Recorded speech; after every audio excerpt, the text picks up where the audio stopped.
You're listening to live and local conversation on Talk Radio 600 WBOB. The lines are open. Dial 854-1320. Now let's return to Cindy Gray's Politics, Business, and Mayhem.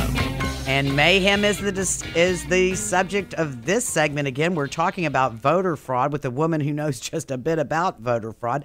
That is Anita Moncrief. She made headlines subtly, unfortunately, when it was poised to bust up nationwide as the ACORN Whistleblower. We've been listening to her heart-wrenching, frightening, and just heartbreaking story about her journey through ACORN. And welcome back to the show, Anita Moncrief. How are you? Great, thank you. So now, one of the things that we were talking about during the break is, but you were 100% for Obama. You believed that Obama was going to be a great president, did you not? When all this began. Exactly. I was a Hillary supporter at first, but I came along onto the hope and change bandwagon like everyone else. And I honestly was a little worried because I felt that ACORN was an obstacle for Obama. They were going to use his past prior relationship with them to control the White House. And I saw this as we sat at a meeting in Little Rock, Arkansas, at a little place we like to call Petty Jean. And we were up in the mountain, and we would sit there, and we made what we call ACORN Socialist Wish List. And this included the ACORN Socialist Wish List? Oh, yes. This is what we wanted passed during the first 100 days of Obama's reign. We knew then that this was like 2007, and we already knew Obama was going to be elected president. There's documents going back as far back as 2004, before the DNC convention, that talk about Obama in 2008. So it was already planned out, and that list was things that they thought they could slip through without people really paying any attention. You got cap and trade and universal health care and the card check, which is the forced unionism, the Employer Free Choice Act. They had a host of these environmental justice issues that they were pushing in states like Oregon and Maine and California. And when you think environmental justice, think of them turning the water off in California for a minnow. Just little crazy stuff like that. And they'd never counted on such a big fight with health care, which kind of stopped the rest of the agenda. But they really envisioned all of this would happen very quickly under Obama, and that there was no reason not to push full steam ahead. So well, there you go. And the rest is history, because that's exactly what they did. We're going to Daniel. Hi, Daniel. Welcome to the Cindy Graves Show. You were on with Anita Moncrief. Yes. I'm curious about some of the statements Ms. Moncrief made when she named the everyday suspect. She named every organization that a poor person can go to for help if they want food, legal assistance, child assistance, anything, especially NAACP. I mean, let's let her answer. You made statements that he's a socialist, and you know what? As far as GOP is concerned, Medgar Evers was a socialist, Martin Luther King, Marcus Garvey. As far as the GOP is concerned, the GOP was a Republican. Yeah, all of them were Republicans. Barack Obama is in very good company. No. If this man was such a threat to the United States of America, why does he make statements like, if you are a veteran? I don't know. Why don't we let her answer, Daniel? We always have this problem when you call, because you ask a question, you don't allow anyone to answer it. Just wait 1 second. All right. So why did you name those 4 organizations that he's finding fault with, Anita? Because those are the organizations we work with. Honestly, they don't help people. NAACP, have you ever seen a sign in the hood that said, if you need help, call this local chapter? I've got pictures of homeless people sitting outside the NAACP local chapter in Houston. They don't help people. They pontificate. They act like they represent black people, and they're only there when the cameras are around. I've been poor all my life. And let me finish, Daniel. I've been poor all my life, and the NAACP never handed me anything. I'm trying to tell you, they pretend to help people. They're not out there to help people. They're not in the communities helping people.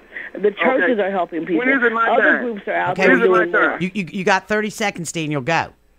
Like I said, according to you, President Barack Obama is in very good company with Medgar Evers, Martin Luther King, Marcus Garvey, anybody who stood up for the little guy. Well, but that's wrong because Evers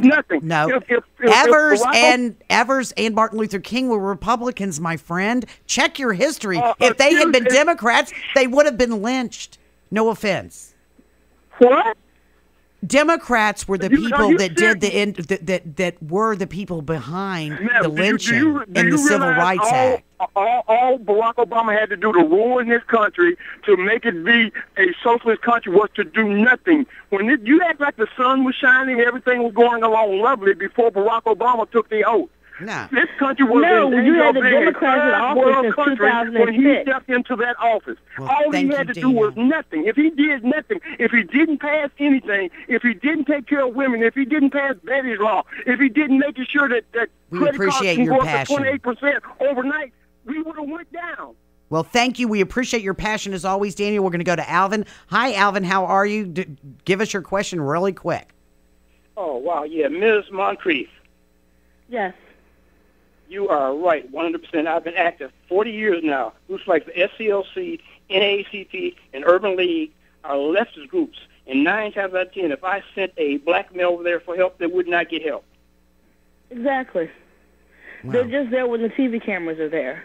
Absolutely. And I'll add this. I'm trying now for the past 3 years since I moved back to the East Coast to getting jobs for black men. That should be the #1 program because black men are out of work in depression levels, and those groups will not return calls to me. So I don't know what that man who just called was talking about. Thank you very much. Thank you, Alvin. We sure appreciate your call. As we do Daniel's, we like everyone's opinion here. And now Jim. Hi, Jim. You're on with Anita Moncrief. Hey, I just wanted to pass on a comment. There's a group, VPC. It's voter. It's not protection. I know it. Participation Project. Participation, yeah, Voter Participation Center, and they've been working down here in Florida and have worked in some other states. But there was a story on Pajamas Media, and Washington Post had a story, and the Tampa Bay Times. And what's had the story? One. Well, they're talking about in PJ Media. They're talking about in Virginia. They were sending out these official-looking registration forms to dead people, the pets, the felons. There's another group, but they also send it to some people who were registered, and they have some of the information filled out, like name, social security number. So, Anita, do you know about this group and what these voter fraud charges are? Yeah, we're actually looking at that very closely, and I know that we have people investigating. We're working with True the Vote's working with J. Christian Adams, the DOJ whistleblower, on this.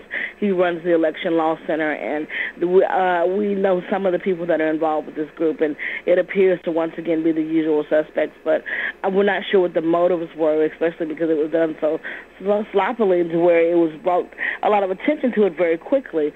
So I think we might want to look and see what else they're up to as well. The typical tactics of the left is that while you're looking one way, they're doing something else in the background. That's pretty common. Like when they register Mickey Mouse to vote, Mickey Mouse isn't voting, but they're running about 1 million absentee ballots right under our noses. Well, hey, real quick on that. You there? Yes. Say quick.